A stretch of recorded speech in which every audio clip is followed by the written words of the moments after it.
میں دلہن بنی اس کمرے میں بیٹھی تھی۔ میرا کچھ دیر بعد نکاح ہو رہا تھا۔ میرے دماغ میں اپنی بیٹیوں کی فکر سوار تھی۔ ویسے تو میں گھر سے آتے ہوئے اپنی بیٹیوں کو کھانا بنا کر دے کر آئی تھی۔ میری بڑی بیٹی اب 14 برس کی ہو چکی تھی اور وہ گھر کا کام کاج کر لیتی تھی۔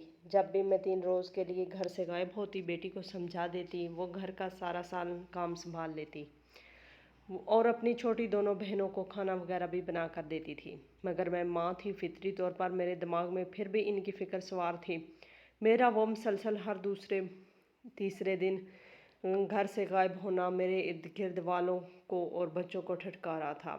اس سے پہلے کہ لوگ چونک کر اس معاملے میں دخل دیتے، میں یہ سب کام چھوڑ دینا چاہتی تھی۔ آج میں آخری بار نکاح کے لیے آئی ہوئی تھی۔ میرا نکاح ایک بوڑھے مرد کے ساتھ ہو رہا تھا جس کی عمر 70 سال کے قریب تھی۔ میں نے اس مرد کو نہیں دیکھا تھا۔ رازداری سے ہمارا نکاح مطلع کروانے والے ایجنٹ نے مجھے اس بوڑھے کے بارے میں تفصیلات بتائی تھی۔ فون پر کہنے لگا، بوڑھا 6 روز کے لیے 6 لاکھ دینے کو تیار ہے۔ بس اسے ایک صحت مند توانا عورت کی ضرورت ہے۔ میں نہیں جانتی تھی اس بوڑھے کی کیا مجبوری تھی، وہ کیوں عارضی نکاح کرنا چاہتا تھا، مگر یہ نکاح میری اشد ضرورت تھی۔ 6 لاکھ کا سن کر میں فوراً نکاح کے لیے تیار ہو گئی۔ میں اب ویسے بھی کوئی چھوٹا موٹا کاروبار کر کے گھر چلانا چاہتی تھی اور ہر دوسرے تیسرے دن پیسہ بنانے کے لیے کسی انجان مرد کے ساتھ 3 دن کا نکاح کرنا اب میرے لیے مشکل ہو رہا تھا۔ میں اپنے مرحوم شوہر سے وفاداری کا ہر وقت دعویٰ کرتی تھی۔ اس کی موت کے بعد دوسری شادی نہیں کی اور اپنی 3 معصوم بیٹیوں کو بھی تنہا پالا تھا۔ مگر دوسری جانب میں اتنی مشکل کا شکار ہو چکی تھی کہ پیسہ کمانے کے لیے ایک تو کیا نہ جانے کتنے انجان مردوں کے ساتھ نکاح کر کے میں اپنے مرحوم شوہر سے بھی بے وفائی کر رہی تھی، بلکہ خود میرا بھی دل مردہ ہوتا جا رہا تھا۔ مجھے ہر قسم کے مردوں کو برداشت کرنا پڑتا تھا۔ 3 روز کے لیے مجھے اپنے نکاح میں دینے والے مرد چند دن کی دی گئی تذلیل مجھے بھولتی نہیں تھی۔ میں نہایت خوبصورت عورت تھی دیکھنے میں، بلکہ جوان اور اپنی عمر سے کہیں چھوٹی لگتی تھی۔ کوئی بھی مجھے دیکھ کر نہیں کہہ سکتا تھا کہ میں 40 برس کی تھی۔ میں اب چاہتی تو کسی مرد سے شادی کر کے عزت سے اپنا گھر بسا سکتی تھی، مگر میں کسی مرد سے ساری عمر کے لیے جوڑنا نہیں چاہتی تھی۔ مجبوراً میں نے یہ راستہ اختیار کیا تھا، مگر اب میں تھک چکی تھی۔ اس بوڑھے کے بارے میں سنا تو یہی سوچ کر چلی آئی کہ 6 لاکھ ایک ساتھ مل جانے پر میں کمائی کا کوئی مستقل انتظام کر لوں گی۔ میں نہیں جانتی تھی کہ میری یہ آخری کوشش میری سنگین غلطی ثابت ہونے والی ہے۔ میں شروع میں اتنی مجبور ہونے کے باوجود بھی بہت محتاج رہی تھی اور ہر بار نکاح کرنے سے پہلے مرد کے بارے میں اچھے سے چھان بین کر لیتی تھی، مگر اس بار جلد بازی میں اور ڈھیروں پیسہ کمانے کی لالچ میں نے بوڑھے کے بارے میں کوئی معلومات حاصل نہ کی تھی اور فون سنتے ہی اگلے روز جہاں آ گئی تھی۔ میں نکاح ہونے کا انتظار کر رہی تھی۔ میں الجھی ہوئی تھی۔ اس بار ٹیم کی بجائے 6 روز کی بات ہوئی تھی۔ میری بڑی بیٹی بہت کم اور سر جھکا کر رہنے والی بچی تھی، مگر چھوٹی دونوں کو اب میرا 3 دن گھر سے باہر رہنا کھٹکنے لگا تھا۔ وہ مجھ سے سوال کرنے لگتی تھی اور ناگواری کا اظہار بھی کرتی تھی۔ میں جانتی تھی کہ بچیاں اسکول جانے والی ہو گئی تھیں، ان کی عمر بڑھ چکی تھی۔ میرا 3 دن کے لیے غائب ہو جانا میری بیٹیوں کو شک میں مبتلا کر رہا تھا۔ انہیں لگتا تھا کہ میں کسی ناجائز کام میں مبتلا ہوں، کیونکہ میں نے اپنی بیٹیوں کو کبھی حقیقت نہیں بتائی تھی، کیونکہ میں جانتی تھی نکاح مطلع حلال عمل نہیں ہے۔ پہلے سے متعین مدت طے کر کے کیا جانے والا نکاح سراسر ناجائز ہوتا ہے، اور نکاح میں ایسا ہی ہوتا ہے۔ وقت مقرر کر لیا جاتا ہے اور اس مقررہ وقت پر خود بخود طلاق ہو جاتی ہے۔ نکاح مطلع کو اسلام سے قابل جائز نکاح مانا جاتا ہے، مگر حضرت محمد صلی اللہ علیہ وآلہ وسلم نے غزوہ خیبر کے موقع پر اس نکاح کو ناجائز اور قیامت تک حرام قرار دیا تھا۔ اپنے دل کی تسکین اور خود کو جھوٹی تسلی دینے کے لیے میں اندر کہیں یہ خیال اکثر سر اٹھاتا تھا کہ میں نکاح کے نام پر وہی گناہ کر رہی تھی جس گناہ سے بچنے کے لیے میں نے خود کو ہر بار 3 روز کے لیے ایک انجان مرد سے باندھ لیتی تھی۔ میرے حالات میری نظر میں اتنے برے تھے کہ میرے پاس نکاح مطلع کرنے سے پیسے کمانے کے علاوہ کوئی راستہ نہ تھا، مگر یہ خود کو بری کرنے کی کوئی معقول دلیل نہیں تھی۔ میری بیٹیاں ذہین اور آج کے دور کی لڑکیاں تھیں۔ अगर मैं इन्हें इस निकाह के बारे में बता भी देती तो वो इस पर सवाल उठाती। जो काम नाजायज़ हो इसे चाहे जिस मजबूरी में भी किया जाए वो नाजायज़ ही रहता है। इसलिए मैं कभी चाहकर भी अपनी बेटियों को ये सच नहीं बता पाई कि मैं नाजायज़ ताल्लुकात नहीं बनाती थी, बल्कि अनजान मर्दों के साथ 3 रातें गुजारने के लिए निकाह मुअत्ता करती थी। दूसरे अल्फाज में ये भी जिस्म फरोशी था और यही बात मुझे ज़ुबान बंद रखने पर उकसाती थी। हालांकि मैं अपनी बेटियों की आंखों में अपने लिए शक देख चुकी थी। इन्हें अपनी माँ फहाशा लगने लगी थी। मैं परेशान सी सोचों में घूम बैठी थी। निकाह करवाने वाले मर्द ने मुझे बुलाया। मैं सर झटक कर इसके बुलावे पर उठकर चली गई। निकाह हुआ तो मुआहदे में एन मुताबिक 6 लाख की रकम तय पाई। मैंने निकाह होते ही तवील गहरा सांस भरा। 3 बार 3 की बजाय मुझे 6 रोज़ के लिए एक अनजान मर्द के पास रहना था, और मर्द भी ऐसा जिससे मैंने देखा तक नहीं था। मैंने निकाह के दौरान भी अपने होने वाले शोहर को नहीं देखा था, क्योंकि मुझे इसमें कोई दिलचस्पी नहीं थी। मुझे सारी उम्र इसके साथ नहीं रहना था। मेरी दिलचस्पी इन पैसों में थी जो मुझे मिल चुके थे। निकाह की मुद्दत तय पा चुकी थी। 6 रोज़ के बाद मैं इस बूढ़े से आज़ाद हो जाती, तब अपने घर जा सकती थी। मैं वक्त से पहले आज़ादी का सोचते हुए मतलूबा गाड़ी में जाकर बैठ गई। जब तवज्जो दी तो ठटक गई। गाड़ी में कोई जवान लड़का मौजूद था। पूछने पर इसने बताया कि वो उस बूढ़े का ड्राइवर है। कहने लगा, मालिक तो निकाह होते ही दूसरी गाड़ी में घर की तरफ रवाना हो चुके हैं। उन्होंने मुझे ये जिम्मेदारी सौंपी कि मैं आपको घर पहुंचाऊं। मैं हैरान हो गई, क्योंकि ज़्यादातर मर्द मुझे ज़्यादातर घर ले जाने के बजाय किसी होटल या आरजी ठिकाने का इंतखाब करते थे। इस बूढ़े ने तो मुझे अपने साथ ले जाना गवारा नहीं किया था। इसका ड्राइवर मुझे गाड़ी में घर ले गया था। मुझे निकाह के बाद पहली बार तब बूढ़े की हरकत खटकने पर मजबूर कर गई थी, मगर मैंने जो सोचकर तवज्जो नहीं दी कि अमीर मर्द के लिए यकीनन मुझ जैसी औरत को अपने शाना बिशाना लेकर घर तक जाना आसान नहीं होगा। पहली बार मेरे दिमाग ने ये सवाल उठाया था कि आखिर बूढ़े ने मुझसे निकाह क्यों किया। अगर इसे बाकी मर्दों की तरह वक्त गुजारी और तस्कीन चाहिए होती तो यकीनन वो मुझे किसी होटल में ले जाता और चंद रोज़ गुजारने के बाद छोड़कर चला जाता, मगर इसका ड्राइवर ऊंचे बाइज्जत तरीके से घर पहुंचा गया। मैं इस आलीशान घर में दाखिल हुई तो एक और मुलाजमा ने मुझे रास्ता दिखाया और एक कमरे तक पहुंचाया। मैं हर दूसरे कदम पर हैरान होती रही। मुझे वहाँ के मुलाजमीन ऐसे एहतराम दे रहे थे जैसे मैं इस घर की मालकिन हूँ। मैं ये सब समझ नहीं पा रही थी। मैंने इस इज़्ज़त और एहतराम को ज़्यादा तवज्जो नहीं दी, क्योंकि मैं इस घर में चंद रोज़ के लिए आई थी। मुझे वापस लौट जाना था, मगर कमरे में दाखिल होते ही मेरी नज़र सामने मौजूद इस शख्स पर पड़ी तो एक लम्हे के लिए मेरी आंखें फटने वाली हो गई। वो नहायत बूढ़ा और बदसूरत मर्द था। इसके चेहरे पर चेचक के निशानात थे। एक के बाद दूसरी नज़र इसके चेहरे पर डालना मुश्किल थी। मेरा दिल एक लम्हे के लिए लरज़ गया था। कमरे में सिर्फ बूढ़ा मौजूद था, जिसका साफ मतलब था कि मैं इसी के निकाह में आई थी।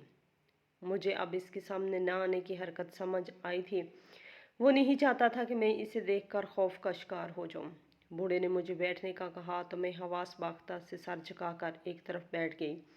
मेरा ये सोच सोच कर दिमाग खाली होने लगा कि मुझे 6 रोज़ इस बूढ़े के साथ गुजारना है, जबकि जहाँ मैं एक लम्हे के लिए भी इसकी मौजूदगी में इत्मीनान से बैठ भी नहीं पा रही थी। इसे देखने के बाद मेरे दिल में अजीब सा खौफ और कराहत पैदा हुई थी। हालांकि ये आर्जी निकाह था और हमेशा हमेशा के लिए छुटकारा मिल जाना था। मैं आम सी औरत थी।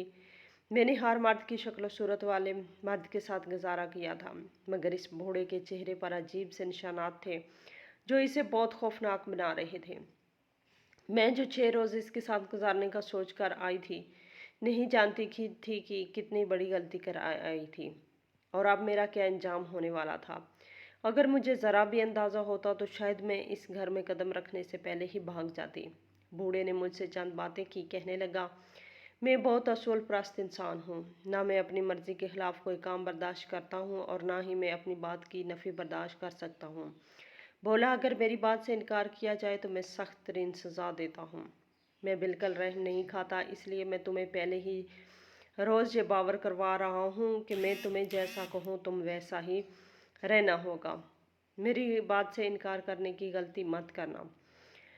बूढ़े की बात पर मैं परेशान हुई। इसकी असूल परस्ती का तो मुझे यहीं से अंदाज़ा हो गया था कि वो चंद रोज़ के लिए आई मेहमान औरत को भी अपने असूल और घर के तौर तरीके बता रहा था, और मुझे पहले ही दिन ये समझा रहा था कि मुझे कैसे इस घर में रहना होगा। इसका अंदाज़ा ऐसे ही था जैसे वो मुझे निकाह मता करके नहीं लाया था, बल्कि लौंडी बनकर मैं इस घर में आई थी। मैंने इसके लब व लहजे को शिद्दत से महसूस किया था। हालांकि मैं पहले भी ऐसे मर्दों के साथ वक्त गुजार चुकी थी। कुछ मर्द आर्जी निकाह करके मेरे साथ बिल्कुल बांदियों की तरह बर्ताव करते थे। धौंस जमाना और तजलील करना इनकी मशागल में शामिल होता था, मगर इस बूढ़े का मुझ पर हकमियत जताना मुझे नागवार गुजर रहा था। मेरा दिल चाहा कि मैं इसे टोक दूं और इसे बताऊं कि मैं इसके घर में सिर्फ 6 रोज़ के लिए आई हूं, और ये सिर्फ मेरी मजबूरी नहीं थी बल्कि इस बूढ़े की भी ज़रूरत थी, वरना मैं कभी इस घर में मौजूद ना होती। मगर इसका इतना रौब व दबदबा था कि मैं इसके आगे कुछ बोल नहीं पाई थी और सर झुकाकर सब सुनती रही।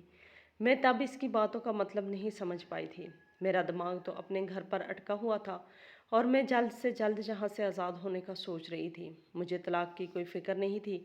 निकाह मत्ता में जहाँ मुतय्यन मुद्दत के बाद खुद ब खुद तलाक हो जाती है, वहीं अगर मर्द तयशुदा वक्त से पहले आ जाए और औरत को छोड़ दे तो तब भी औरत फारग हो जाती है।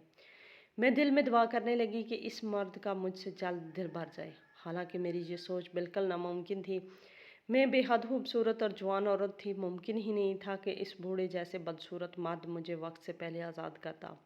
इसे देखकर मुझे अंदाज़ा हो गया था कि वो मुझे अपनी दी हुई रकम में से पाई पाई का हिस्सा लेगा, और इस बूढ़े के बारे में मेरी सिर्फ यही सोच बिल्कुल सच साबित हुई थी। अपने घर के तौर तरीके समझाकर इस बूढ़े ने मुझे से अपने पैसे के लिहाज से खिदमत हासिल की थी। एक दिन में मेरे होश ठिकाने लग चुके थे। वो मुझे इंसान की बजाय कठपुतली समझता था। मेरे इनकार को किसी खातर में नहीं लाया था। मेरी बेजारी पर उल्टा सजा देने के लिए इसका रवैया मुझसे मज़ीद बदतर हो गया था।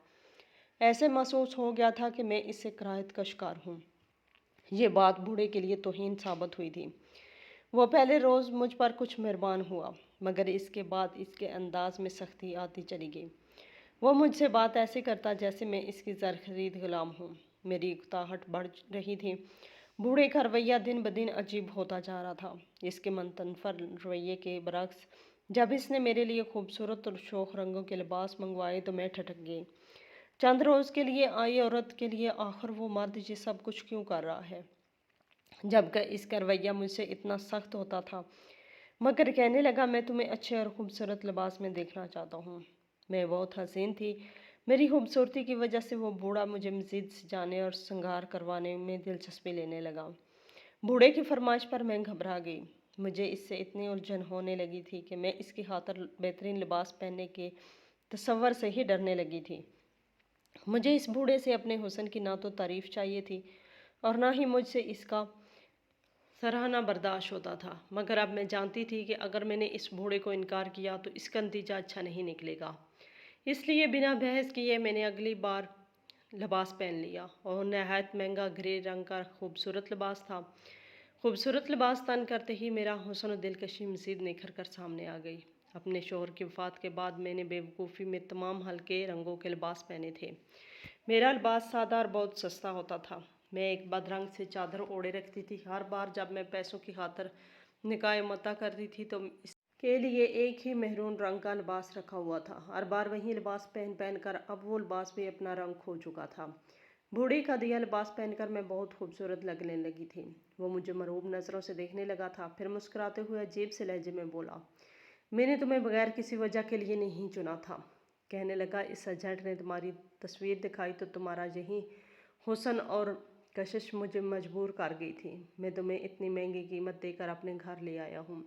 मैंने इसकी खुशी पर सर झटक दिया। मेरे पास अब 2 रोज़ बचे थे। इस बूढ़े ने 2 दिन के लिए मुझे ढेरों खूबसूरत लिबास देने के पीछे क्या मंतक थी, मुझे समझ नहीं आई थी। वो 2 रोज़ बूढ़ा मुझे खुश रंग लिबास में सजा संवरा देख कर खुश होता था, और अपनी इसी खुशी में जब वो मुझे तवज्जो देता तो मुझे इसे घिना खाने लगती थी। मेरा दिल इससे बुरी तरह बेजार हो चुका था। मुझे 2 दिन भी अब एक तवील मुद्दत महसूस होने लगा था। मैं सर झुका कर रखती थी और कोशिश करती थी कि बूढ़े को गुस्सा ना दिलाऊं। اور یہ 2 दिन सुकून और आराम से गुजर जाए। मैंने जैसे तैसे इस बूढ़े को बर्दाश्त किया और 2 रोज़ के बाद तैयारी बांध दी। अपने पैसों के अलावा मैंने इस बूढ़े का दिलाया कोई भी सामान अपने साथ रखना गवारा नहीं किया था। इसके दिए तोहफे ताइफ में किसी सूरत कबूल नहीं कर सकती थी। मैंने 2 दिन ज़र्क बारक लिबास भी नहायत मजबूरी में पहने थे, क्योंकि मैं इस आलीशान घर में रहाइश के अपने आखिरी दिन मुश्किल नहीं बनाना चाहती थी। मगर मेरे होश तो तब उड़ी जब मैं इस घर से निकलने लगी तो मुझे दरवाजे पर ही मुलाजिम ने रोक लिया। बूढ़ा इस वक्त घर पर नहीं था। मैंने गुस्से से चौकीदार को देखा और अपने मालिक के निकाय मता से वाकिफ नहीं था। शायद इसे लगता था कि मैं बाकायदा शादी करके इस घर में आई हूँ। मैंने चौकीदार को समझाने की कोशिश की, मगर इसने कहा कि मुझे अपने मालिक की तरफ से ऐसा कोई हुक्म नहीं मिला, इसलिए मैं तुम्हें इस घर से बाहर नहीं जाने दूंगा, वरना मेरी नौकरी भी जा सकती है। मैं जिद करके रह गई थी। मैं पहले ही 6 रातें इस बूढ़े मर्द के साथ गुजार चुकी थी। वो मेरा छठा रोज़ था और निकाह में तयशुदा वक्त के हिसाब से मैं इस रोज़ सुबह अपने घर वापस जा सकती थी। मगर चौकीदार मुसलसल बहस करता एक तरफ सीट पर जाकर बैठ गया। इसने मेरे लिए दरवाज़ा नहीं खोला। मैं बेबसी से वापस अंदर जाकर बैठ गई और बूढ़े का इंतज़ार करने लगी। पूरा दिन गुजर गया।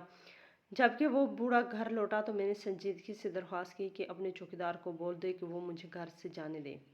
मैंने कहा, मेरे घर में मेरी बेटियां अकेली हैं, मेरा इंतज़ार कर रही होंगी। मेरा घर जाना बहुत ज़रूरी है। वैसे भी मेरा वक्त पूरा हो चुका है। मैंने जितनी रकम ली थी इतना वक्त गुजार लिया। मेरी बात पर बूढ़ा इत्मीनान से मुझे देख रहा था। इसने मुझे जवाबन जो बात की वो मेरे होश उड़ाने के लिए काफ़ी थी। कहने लगा कि मैंने तुमसे निकाह मौता नहीं किया था। तुम्हारी नज़र में ये आर्जी निकाह था और मुद्दत तय हुई थी, मगर मैंने ऐसा कुछ तय नहीं किया था। मैंने ये निकाह हमेशा के लिए किया था और अब तुम मेरी बीवी हो। इस घर से बाहर कदम नहीं रख सकती, ना ही तुम्हें कभी इस घर से जाने की इजाज़त दूंगा। मेरे सर में धमाके होने लगे थे। मैं हक्का बक्का से इस चकज़दा चेहरे वाले बूढ़े मर्द को देख रही थी। मुझे इस रोज़ पहली बार इसका इत्मीनान समझ आया था। वो इसलिए मेरे लिए इतनी खरीदारी करता रहा था और अपने घर के असूल मुझे याद करवाता रहा था, क्योंकि वो मुझे हमेशा के लिए घर लाया था। मैं इस धोखे पर बलबला कर रह गई थी। मैंने चीखते हुए बूढ़े से कहा, मेरा इसकी सोच से कोई लेना देना नहीं है।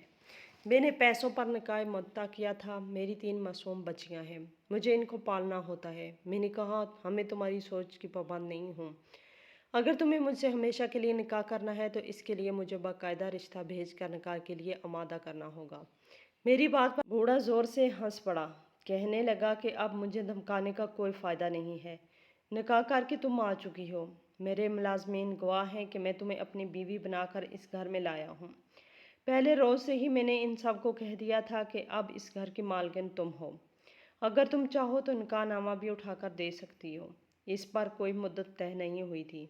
वो कहने लगा, ये तुम्हारी गलती है कि तुमने लापरवाही से आंखें बंद करके इस एजेंट पर यकीन कर लिया था जिसने हमारा निकाह करवाया था, क्योंकि मैंने इसे पहले साफ अल्फाज में बता दिया था कि मुझे बुढ़ापे का सहारा एक सेहतमंद जवान बीवी चाहिए। बूढ़े के इंकशाफ पर मेरे कान साए साए करने लगे। मैं 2 मर्दों के हाथों बेवकूफ़ बन चुकी थी। वो बूढ़ा मेरी कोई बात सुनने को तैयार नहीं था। वहाँ से उठकर चला गया। मैं अकेली चीखती चिल्लाती रह गई। मुझे अपनी बेटियों की फिक्र सता रही थी। न जाने वो 6 रोज़ उन्होंने कैसे गुजारे थे। मोहल्ले वाले अच्छे थे, मगर मैं इस मामले में किसी पर यकीन नहीं कर सकती थी। मैं रोते हुए अपने बाल नोचने लगी, अपनी हरकत पर पछताने लगी। निकाह मत्ता के नाम पर मैंने एक बार घर से गायब हुई थी और हर वक्त इसी तरह खौफ का शिकार रहती थी कि न जाने घर वापस जाने पर मेरी बेटियां मुझे किस हाल में मिलेंगी। हर बार मेरी बेबसी और दुआओं पर अल्लाह ने मेरी बेटियों को अपनी हिफाजत में रखा था, मगर मैं सबक हासिल करने की बजाय अगली बार फिर से जो मर्द ज़्यादा पैसे की ऑफ़र करता मैं इससे निकाह करके चल पड़ती थी। इस बार भी मैंने तौबा करने की बजाय एक आखिरी बार नाजायज़ निकाह करने की ठान ली थी, मगर शायद मेरी पकड़ हो चुकी थी। बूढ़ा कुछ सुनने को तैयार ही नहीं था। मैं इसकी मिन्नतें करती रहती और बहुत मुश्किल से बस इतना ही माना। कहने लगा कि मुझे घर में ज़्यादा शोर शराबा पसंद नहीं। अगर तुम चाहो तो अपनी बेटियों को इस घर में ला सकती हो, मगर इन्हें पहले से समझा देना कि वो मेरी नज़रों के सामने नहीं आएंगी। तुम्हें महाना इतना खर्चा देता रहूँगा कि तुम अपनी बेटियों को अच्छी ज़िंदगी दे सकती हो, मगर इससे ज़्यादा मैं कुछ नहीं कर सकता। मैं अपनी बेटियों को इस बूढ़े के घर में कभी नहीं लाना चाहती थी। मैं बेबसी से चीखती रही, इसे धमकाती रही, मगर इस पर कोई असर नहीं हुआ था। वो मामला ऐसा था कि मैं पुलिस का भी सहारा नहीं ले सकती थी। अगर मैं किसी तरह बूढ़े के घर से फरार हो जाती तब भी मैं मदद के लिए किसी को पुकार नहीं सकती थी, क्योंकि निकाह मता नाजायज़ काम था। पाकिस्तान में तो इसे बिल्कुल ही हराम माना जाता था। कुछ लोग तो इसे निकाह ही नहीं कहते थे। ये चंद गिने चुने शहरों में नहायत राजदारी से किया जाता था। लोगों को इस बारे में कोई खबर नहीं थी। मैं और किसी के बारे में नहीं जानती थी, मगर मैं इस एजेंट के साथ मिलकर निकाह मता करती थी। अगर मैं इसका नाम पुलिस के सामने ले लेती तो बूढ़े की बजाय मुझ पर ही केस बन जाता। वो बूढ़ा भी ये सब जानता था, इसीलिए वो मुतमिन था कि मैं सिर्फ पिंजरे में कैद पंछी की तरह फड़फड़ाती रह सकती हूँ, इसके अलावा कुछ नहीं कर सकती। मैं अपनी बेटियों को इस जहन्नम में नहीं लाना चाहती थी। इस बूढ़े को कबूल करना मेरे लिए मेरी अज़ियत थी। वो मुझ पर ज़बरदस्ती अपना हक जताता। मैं एक कमरे में कैद होकर रह गई थी। 6 रोज़ मैंने सिर्फ इसीलिए इसे बर्दाश्त किया था। मुझे लगा था कि छुटकारा हासिल करने के बाद मैं सारी ज़िंदगी पलट कर इसे नहीं देखूंगी। वो मुझे कैसे किसी खिलौने की तरह इस्तेमाल करता रहा और मैं खामोशी से गुलाम बनी रही कि ये चंद रोज़ की परेशानी है। मैं नहीं जानती थी कि वो बूढ़ा मुझे हमेशा के लिए अपने इस आलीशान घर में कैद कर चुका था। चंद रोज़ मैं गुस्से और नफ़रत का इजहार करती रही, अपने घर जाने की ज़िद करती रही, मगर इस बूढ़े के कान पर जूं तक नहीं रेंगी थी। वो मुझे इन पसंदीदा मलबूसात में सजा सवार कर किसी गुड़िया की तरह अपने सामने बिठाए रखता था। अगर मैं कभी गुस्से और नफ़रत का इजहार करती तो मुझे मारने लगता। अपनी गलती की सज़ा झेलने के अलावा अब कोई चारा नहीं था। मैं समझ गई कि वो बूढ़ा मुझे कभी आज़ाद नहीं करेगा। मुझे एक मुलाजमा ने सब सच बता दिया था। इसकी पहली बीवी भी मेरी तरह बहुत खूबसूरत औरत थी। वो नफसियाती बूढ़ा इसे भी ऐसे ही सजा संवार कर किसी खिलौने की तरह इस्तेमाल करता था और चाहता था कि वो हर हुक्म और हर बात पर सर झुका कर रहे। मुलाजमा ने बताया कि बूढ़े की पहली बीवी किसी रोड की तरह इसके साथ रही। इसके 2 बेटे हुए और फिर वो औरत इस कैद में ज़हनी अजियत का शिकार होकर मर गई थी। बूढ़े ने अपने बच्चों को बहुत अच्छी तालीम दी, पढ़ाया लिखाया, मगर वो जवान हुए तो अपने बाप को छोड़कर मुल्क से बाहर चले गए और वापस कभी पलट कर राबता तक नहीं किया। वो बूढ़ा अकेला था और सहारे का मतलाशी था। मेरी लालच मुझे इस बूढ़े तक ले आई थी। इसने मुझे मेरी इस चीज़ मजबूरी से फ़ायदा उठाकर 6 लाख का लालच देते हुए मुझे हमेशा के लिए अपने घर में कैद कर लिया था। मैं अकेले में पागलों की तरह फूट फूट कर रोती रहती थी, ज़हनी अजियत का शिकार होने लगी। इस बूढ़े के घर मुझे 10-15 रोज़ गुजरे तो मेरी ज़िद दम तोड़ गई थी। थक कर मैंने इसकी शर्त मान ली और अपनी बेटियों को वहाँ बुला लिया। मैं इसकी ज़िद में बेटियों को अकेले घर में नहीं छोड़ सकती थी। इसकी इतनी मेहरबानी काफ़ी थी कि इसने मुझे बेटियों को घर में रखने की इजाज़त दे दी थी। बूढ़े ने मेरी हार मान लेने पर मुझसे पता लेकर मेरी बेटियों को हमारे घर से ले आया था। वो तीनों बच्चियाँ भोरे के घर पहुंची तो बुरी तरह सहमी हुई थी और खौफजदा नज़रों से यहाँ वहाँ देख रही थी। ऐसा लगता था जैसे इन्हें ज़बरदस्ती गाड़ी में डालकर लाया गया था। मुझे देखते ही वो मेरे सीने से लगकर रोने लगी। मेरा दिल भी तड़प कर रह गया। मैंने अपनी बेटियों को अच्छी ज़िंदगी देने के बहुत से ख्वाब देखे थे। वो आज़ादी से घर में रहती थी और चिड़ियों की तरह चहचहाती थी, मगर अब जहाँ उन्हें लाया जा चुका था वहाँ इन्हें सिर्फ मेरी वजह से अपनी आवाज़ें दबा कर रहना थी। मैं अपनी गलती पर बहुत नादम थी। बेटियों को एक तरफ ले जाकर मैंने सब कुछ सच सच बता दिया और नदामत से सर झुकाकर इनसे माफ़ी मांगी। मैंने कहा कि मैंने ये सोच कर निकाह किया था कि इसके बाद मैं कभी भी ये गलती नहीं दोहराऊंगी, मगर शायद मैं नाकाम हो गई। मेरी बड़ी बेटी रोने लगी, बोली, फ़िक्र मत करें, जैसा कहेंगे हम वैसा ही करेंगे। मगर इस घर में अब अकेले रहना दुश्वार था। पहले भी हर बार जब आप जाती थी, मोहल्ले के मर्द हमें हमदर्दी के बहाने हर वक्त तंग करते थे। इस बार आपका क़याम लंबा हुआ तो हमसाए वाले अंकल बहाने बहाने से रात को हमारे घर चले आते थे और हमसे कहते थे कि तुम्हारी माँ की गैर मौजूदगी में तुम्हारी हिफाजत करूँगा, इसलिए फ़िक्र मत करो और कोई भी परेशानी हो तो मुझे बता देना। मेरी बेटियाँ सहमी हुई थीं, जबकि ये सुनकर मेरी सांसें रुकने वाली हो गई थी। अगर मैं मज़ीद देर कर देती तो शायद मेरी मासूम बेटियों की ज़िंदगी तबाह और बर्बाद हो जाती। इन्हें इस मोड़ तक पहुंचाने वाली मैं ही थी। इनकी कच्ची जहनों में इन मर्दों के ऐसे रवैये महफूज हो गए थे। मैं रोने लगी। मेरी बेटियां खौफजदा थीं, मगर मुझे कुछ नहीं बताया नहीं था। इनमें इतना एतमाद भी नहीं था कि वो मुझे अपना खौफ बता सकती। मैंने बेटियों को अच्छी ज़िंदगी देने का ख्वाब देखा था, मगर बुरी तरह नाकाम हो गई थी। मेरी सारी मेहनत और कुर्बानी ज़ाया गई थी। मुझे इस रोज़ समझ आ गई थी कि अल्लाह ताला ने अकेली औरत को इज़्ज़त से दूसरा निकाह कर देने का रास्ता क्यों दिया था। अगर मैं इद्दत के बाद घर बसा लेती, मुझ पर और मेरी बेटियों पर ये वक्त कभी ना आता। इस बूढ़े ने हम माँ बेटियों को पनाह दी, मगर चंद दिनों में ही इसने मेरे साथ बेदम गुलामों जैसा रवैया रख कर मुझे मेरी बेटियों की नज़रों में गिरा दिया था। जब मेरी बेटियों ने मेरी इस घर में ऐसी अहमियत देखी तो बिल्कुल गुमसुम एक कमरे में कैद होकर रह गई। हमें इस बूढ़े के घर रहते हुए 5 माह हो चुके थे। मेरे पास आज़ादी की कोई राह नहीं बची थी। अब मैं इस बूढ़े की मौत का इंतज़ार करती हूँ। अब यही आखिरी रास्ता है हम माँ बेटियों की आज़ादी का।